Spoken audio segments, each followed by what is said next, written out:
Hello friends, मी आहे Ajit sir आणि तुम्ही पाहत आहे माझं यूट्यूब चॅनल ज्याचं नाव आहे हायर सेकंडरी केमो कॅफे. मित्रांनो, या चॅनलमध्ये तुम्हाला 11वी 12वी केमिस्ट्रीचे काही महत्त्वाचे टॉपिक्स एक्सप्लेन करून मिळतील. सो चॅनलला प्लीज सबस्क्राईब करा, शेअर करा आणि बेल आयकॉन क्लिक करायला विसरू नका.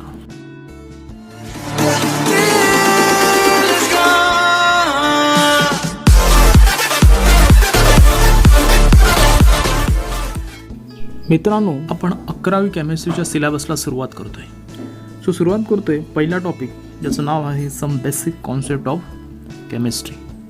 Let's start with what do you mean by chemistry. Chemistry म्हणजे काय ते आपण सुरुवातीला बघू. Chemistry is a study of matter, its physical and chemical property and the physical and chemical changes it undergoes under different condition. केमिस्ट्रीमध्ये matter study केला जातो. Matter म्हणजे काय तर ज्या तुम्हाला गोष्टी तुमच्या आजूबाजूला दिसतील त्या मॅटर्स आहेत. लक्षात येतं आहे, जेवढ्या वस्तू आपल्या आजूबाजूला असतील मॅटर आहे. केमिस्ट्रीमध्ये हा मॅटर स्टडी केला जातो. त्याच्या फिजिकल प्रॉपर्टी आणि केमिकल प्रॉपर्टी स्टडी केल्या जातात. फिजिकल प्रॉपर्टी म्हणजे तो कोणत्या स्टेटमध्ये आहे, त्याचा कलर कोणता आहे, त्याचा व्हॉल्यूम किती आहे, मास किती आहे, टेम्परेचर काय आहे, इंटरनल एनर्जी किती आहे, त्यानंतर त्याची हीट कॅपॅसिटी किती आहे. या सगळ्या प्रॉपर्टी म्हणजे फिजिकल प्रॉपर्टी. आणि केमिकल प्रॉपर्टी म्हणजेच तो एखाद्या एलिमेंट बरोबर किंवा कंपाऊंड बरोबर कसा रिॲक्ट होतो. समजा आपल्याकडे मीठ असेल, सॉल्ट असेल, that salts how it react with air. ते एअरबरोबर कशा प्रकारे रिॲक्ट होतं, हीट केल्यानंतर त्यामध्ये काय चेंजेस होतात, किंवा त्यात एखादं अल्कोहोल ॲड केलं की काय होतं, हे स्टडी करणं म्हणजे त्याच्या केमिकल प्रॉपर्टी स्टडी करणं. Okay. And physical and chemical changes it undergoes under different condition. Matter जो आहे त्याच्या फिजिकल चेंजेस होतात. म्हणजे समजा आपल्याकडे आईस असेल तर तो स्लोली मेल्ट होतो. याचा अर्थ त्याची फिजिकल स्टेट चेंज झाली सॉलिड टू लिक्विड. तेच वॉटर जर आपण बॉईल केलं तर त्याचं लिक्विड स्टेटमधून वेपर फेज म्हणजे गॅसियस फेजमध्ये काय होतो, चेंज होतो. This changes takes place under different condition. हे जे चेंजेस आहेत ते वेगवेगळ्या कंडिशनला होतात. बरोबर ना. रूम टेम्परेचरला त्याचं लिक्विड होतं, तेच 100 डिग्री सेल्सिअसला त्याचे वेपर्स होतात. Under different condition it undergoes physical changes. हे चेंजेस स्टडी केले जातात. त्यानंतर केमिकल चेंजेस पण स्टडी केले जातात. Under different condition chemical changes are study. समजा वॉटर आहे, आपण वेगवेगळ्या कंडिशनला त्यामध्ये केमिकल चेंजेस काय होतील हे सुद्धा स्टडी करू शकतो. त्याला chemical study of chemical changes असं म्हटलं जातं. ठीक आहे. This is called chemistry. तुमच्या लक्षात आलं असेल, chemistry is a study of matter. केमिस्ट्रीमध्ये मॅटर स्टडी केला जातो, त्याच्या physical and chemical property study केल्या जातात. तसंच physical and chemical changes that takes place under different condition. Okay. The next point of our discussion is the matter.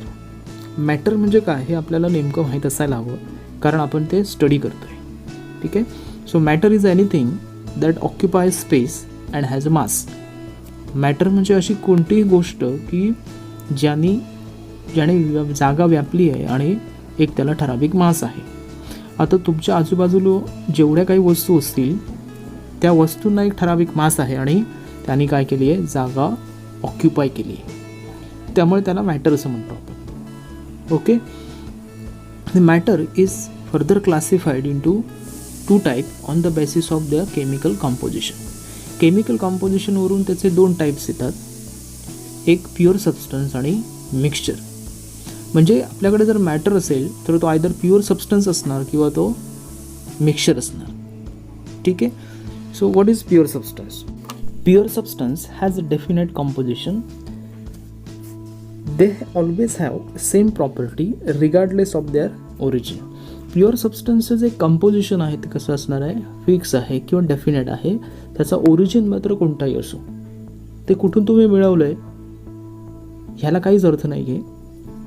तो जर pure substance असेल तर त्याचं कंपोजिशन डेफिनेट असणार. समजा आपल्याकडे एक प्युअर लोखंडाचा तुकडा आहे तर त्याचं कंपोजिशन हे डेफिनेट आहे Fe. आयरन हे त्याचं कंपोजिशन आहे, त्यामध्ये आयरनचे ॲटम्स आहेत.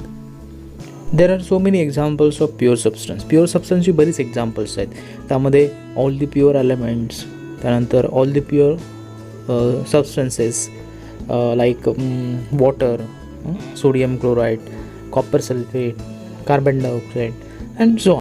Okay, now what is mean by mixture. Mixture has a no definite composition. मिक्सचरचं जे कंपोजिशन आहे ते डेफिनेट नाही आहे.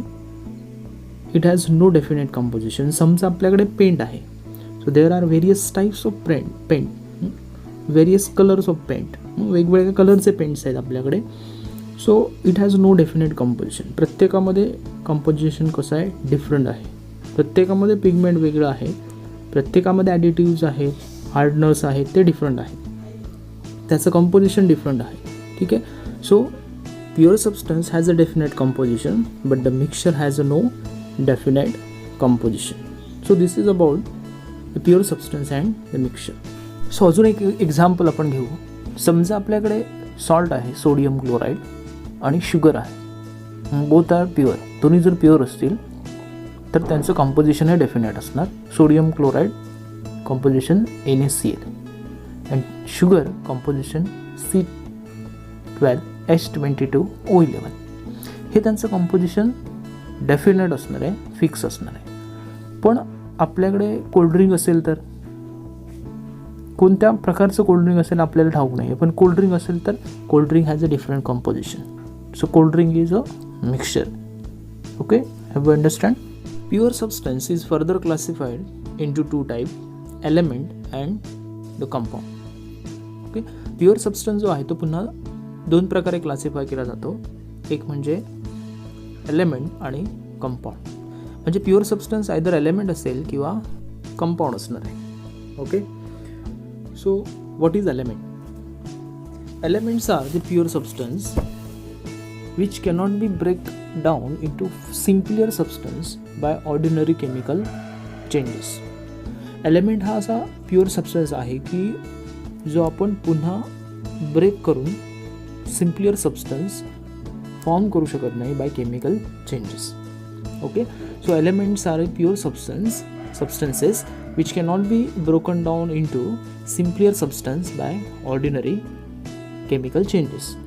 Okay, so elements are further classified into metal, non-metal and the metalloids.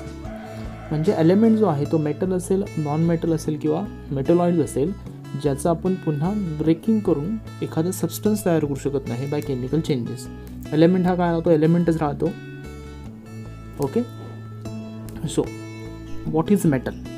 Metal म्हणजे काय, आपण मेटल कसं आयडेंटिफाय करतो, तर मेटलची काही कॅरेक्टरिस्टिक्स प्रॉपर्टीज आहेत. Metal have a lustre, a shiny appearance. मेटलला एक शायनी ॲपिअरन्स असतो किंवा तर आपण ल्युस्टर असं म्हणतो, ल्युस्टसी. Okay, so this is one of the characteristics of metal. Now metal conduct heat and electricity. आपल्याला माहिती आहे मेटल हीट आणि इलेक्ट्रिसिटी काय करतो, कंडक्ट करतो. आपण जे ॲल्युमिनियम्स, कॉपर, वायर जो वापरतो इलेक्ट्रिसिटी कंडक्ट करायला, ते मेटल्स आहेत, बरोबर ना. So metal conduct heat and electricity. Metal can be drawn into wire. आपण मेटलची 3 वायर काय करू शकतो, ड्रॉन करू शकतो, काढू शकतो, तयार करू शकतो. Okay, so these are ductile. Metals कसे आहेत, डक्टाईल आहेत, म्हणून त्यांची आपण तार काढू शकतो. And metal can be hammered into thin sheets.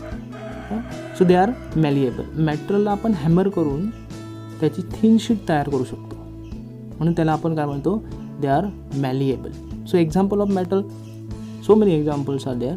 Gold, silver, copper, iron, mercury. So mercury हा लिक्विड मेटल आहे. सो अशा अनेक मेटल्स आहेत की जे या कॅरेक्टरिस्टिक्सवरून आयडेंटिफाय केले जातात. Then element is further classified into non metal.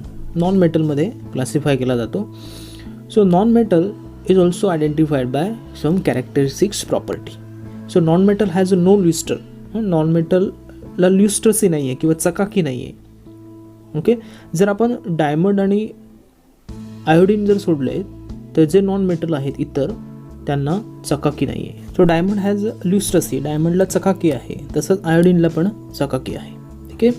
तर non metals are poor conductor of heat and electricity. Non metal हे पुअर कंडक्टर आहेत हीट आणि इलेक्ट्रिसिटीचे. जर आपण ग्राफाईट सोडला तर graphite is a good conductor of electricity. Okay. Then the non metal cannot be hammered into sheet or drawn into wire because they are brittle. जे non metals आहेत ते आपण हॅमर करून त्याची sheet तयार करू शकत नाही किंवा त्याची आपण तार काढू शकत नाही, कारण ते कसे आहेत, ब्रिटल आहेत, ठिसूळ आहेत. त्यामुळे आपण त्यांचा पातळ पत्रा किंवा तार बनवू शकत नाही. Okay. So some example of non metals is carbon, त्यानंतर oxygen, nitrogen, iodine and so on. बरेचसे आहेत जे पिरियॉडिक टेबलमध्ये तुम्ही बघितलं तर राईट हँड साईडला जी एलिमेंट्स आहेत ती कशी आहेत, नॉन मेटल्स आहेत. Okay. Then the element is also classified into metalloids. Element हा मेटलॉइडमध्ये क्लासिफाय केला जातो. Some elements have property intermediate between the metal and non metal are called metalloids. काही अशी एलिमेंट्स आहेत की ज्यांच्या प्रॉपर्टी हा इंटरमिडिएट्स आहेत, त्यांमध्ये आहेत मेटल आणि नॉन मेटलच्या, त्यामुळे त्यांना आपण मेटलॉइड्स असं म्हणतो. ओके. सेमी कंडक्टर किंवा सेमी मेटल्स असं म्हटलं जातं. So the examples is arsenic, silicon, germanium. These are the metalloids. Okay. Now the next is the compound. So what are compounds? Compounds are the pure substance which can be broken down into simpler substance by ordinary chemical reaction.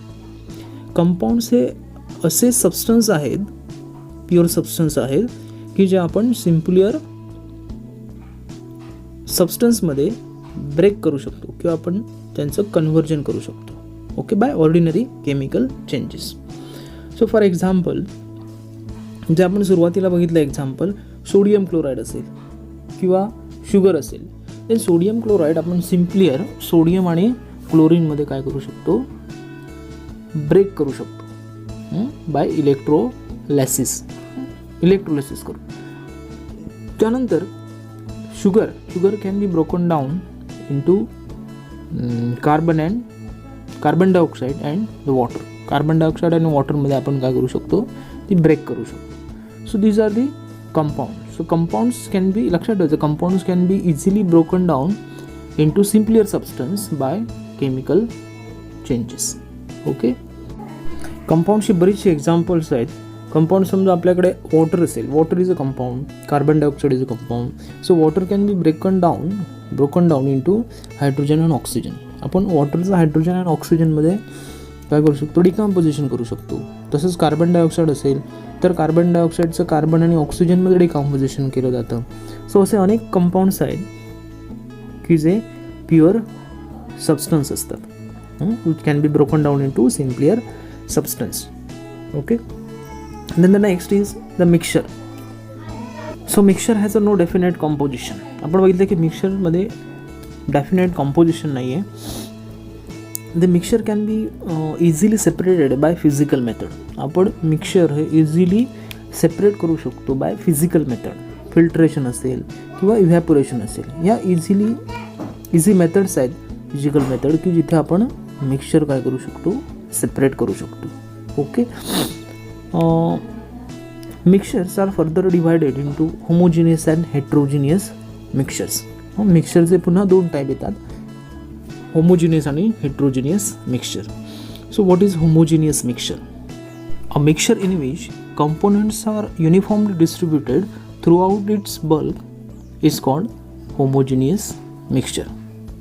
Okay. ज्या मिक्सचरमध्ये components हे uniformly distribute होत असतात ते बल्कमध्ये, अशा मिक्सचरला आपण homogeneous mixture असं म्हणतो.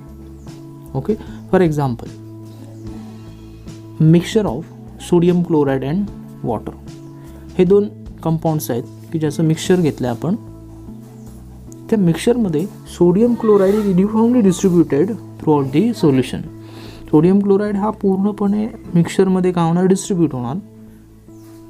अशा मिक्सचरला आपण काय म्हणतो, होमोजिनियस मिक्सचर असं म्हणतो. And the next one is heterogeneous mixture. A mixture in which components are not uniformly distributed throughout its bulk. ज्या मिक्सचरमध्ये कंपोनंट्स हे युनिफॉर्मली डिस्ट्रीब्यूट होत नाहीत throughout its bulk is called heterogeneous mixture. So for example mixture of sand and water. आपण water आणि sand जर mix केली असेल तर सँड ही सेटल होते बॉटमला आणि वॉटर वरती राहतं. ओके, सो द कंपोनंट्स, जो सँड हा कंपोनंट आहे is not uniformly distributed throughout the solution. Okay, and therefore it is heterogeneous mixture. Air is homogeneous mixture because there are different gases. Air मध्ये वेगवेगळे gases आहेत. Nitrogen आहे, oxygen आहे, carbon dioxide आहे आणि इतर ट्रेसेस ऑफ गॅसेस असतील. तर हे गॅसेस युनिफॉर्मली डिस्ट्रीब्यूट झालेले असतात. So air is homogeneous mixture of different gases. Okay. So the next point of our discussion is state of matter. As we know, आपण already 9वी किंवा 10वीमध्ये शिकलोय, matter exist in 3 different state. Matter हा 3 वेगवेगळ्या स्टेटमध्ये काय होतो, एक्झिस्ट होतो. Solid, liquid and gaseous state of the matter. यातली लिक्विड आणि gaseous state of the matter आपण युनिट नंबर 3मध्ये किंवा चॅप्टर 10मध्ये काय करणार, डिस्कस करणार आहोत. ओके, आणि solid state of the matter we will discuss in 12th standard in brief. Okay, so आपण थोडंसं त्यात इन जनरल आपण what is solid, liquid and gases बघू. Solid is the most stable state of the matter. आपल्याला माहिती आहे solid ही more stable state आहे मॅटरची. In solid state the constituent atom molecule are tightly held together and therefore the solid possess a definite shape and volume. सॉलिडमध्ये जे constituent atoms आहेत, molecules आहेत, ज्यांना आपण पार्टिकल असं म्हणतो, आर टाईटली हेल्ड झालेले असतात, टाईटली बाउंड झालेले असतात. They are very close together and therefore they have definite shape and volume. आणि त्यामुळे त्यांना एक डेफिनेट शेप आणि व्हॉल्यूम असतो. Liquid contain the particle close to each other and they can move around within the liquid. लिक्विडमध्ये जे particles आहेत ते क्लोज असतात, but they can move within the liquid. ते लिक्विडमध्ये मूव्ह होऊ शकतात. Therefore liquid do not have a definite shape but have definite volume. Okay, while in case of gases the particles are far away from each other, they have no attractive force compared to the liquid, and therefore the gases have no definite shape and volume.